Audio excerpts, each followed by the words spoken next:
Hi kids, welcome back to Kate Productions. Today we're going to be finishing The Mystery in Venice by Geronimo Stilton. So let's get started. Tweet, tweet. The next week was a nightmare. During the day, I worked in the glass shop. In the evenings, I trained with my family and friends.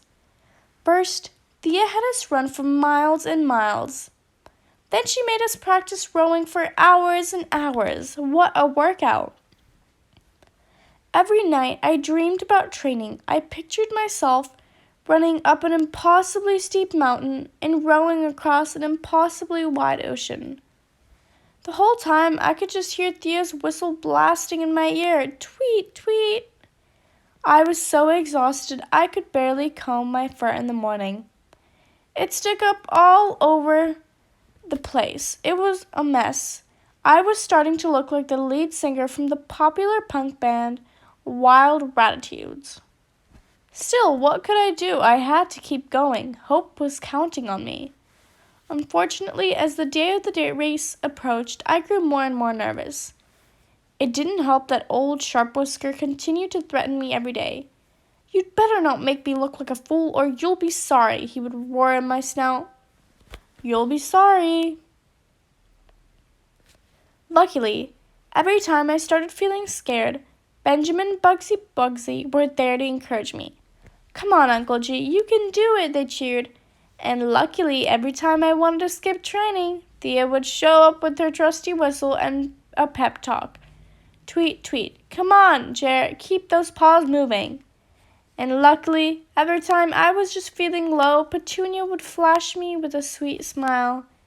Even my obnoxious cousin, Trap, kept me going with his awful jokes. The more time has passed, the stronger our team got, and the luckier I felt that I had such great friends and family. At last, it was the day of the historic regatta. I was excited and nervous at the same time. Before the race, there is a magnificent costume parade on the Grand Canal. First comes the Bucintoro, a luxury boat, followed by other amazingly decorated boats. What an unbelievable show! I was so entranced with the boats, I almost forgot about the race. But just as I began to relax, I spotted Sharp Whiskers in the crowd. Here's the Bucintoro. The historic regatta of Venice. The regatta is held every year on the first Sunday of September. First held on January 10, 1315, the regatta had gained various religions, political, and military meetings through the centuries. After a historic boat procession, the races began. The Pepperini boats are used by young male rowers. The Masquerade boats are used in the women's race, and the Coraline and large river transportation boats. Finally, there is a champion's race on two-oared gondolini boats, which are very light and slim.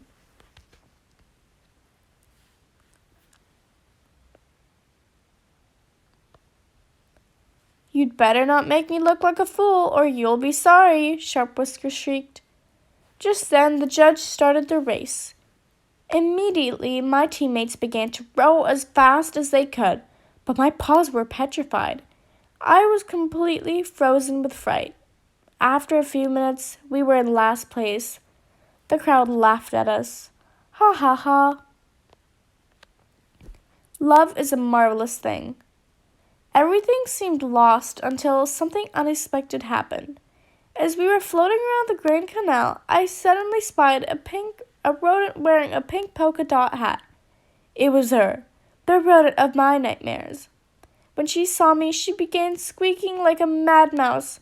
"My darling, my beloved, I finally found you." I was horrified.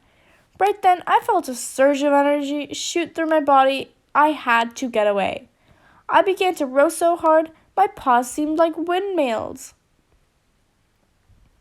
"My darling!" Over the loudspeaker, the announcement commented enthusiastically, "And here comes the team from Sharp Whisker's House of Glass.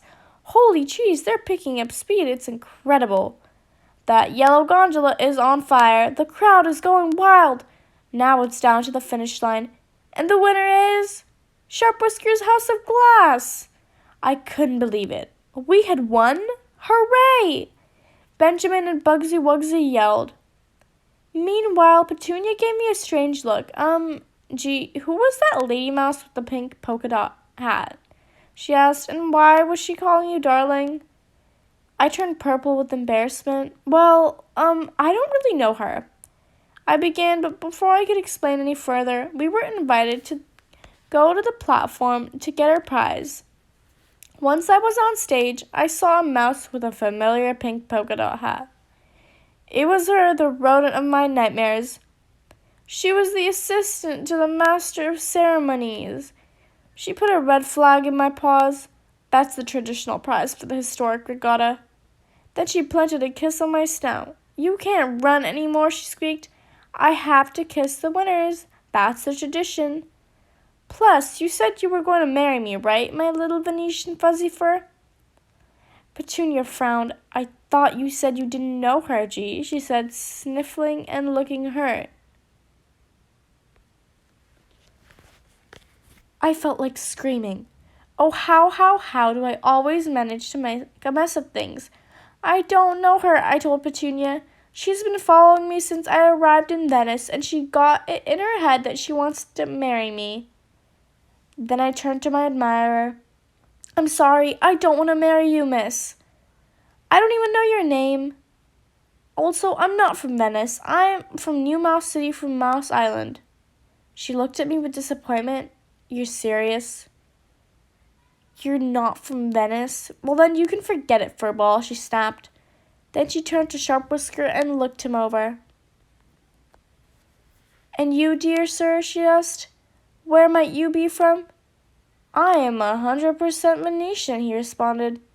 Her eyes sparkled with excitement. Well, then you're the rodent of my dreams, she gushed. Sharp Whisker blushed under his dark whiskers.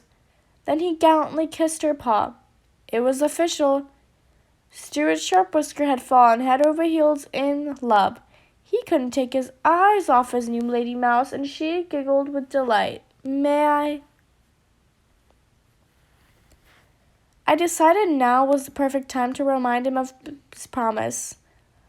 Excuse me, sorry to bother you, but you promised that if I won the race, you would give me what I wanted. I asked. Of course, he thundered. What do you want? Money? A house? A lifetime supply of crystal gondolas? I took a deep breath, gathered my courage, and spit it out. No, I don't want anything for myself.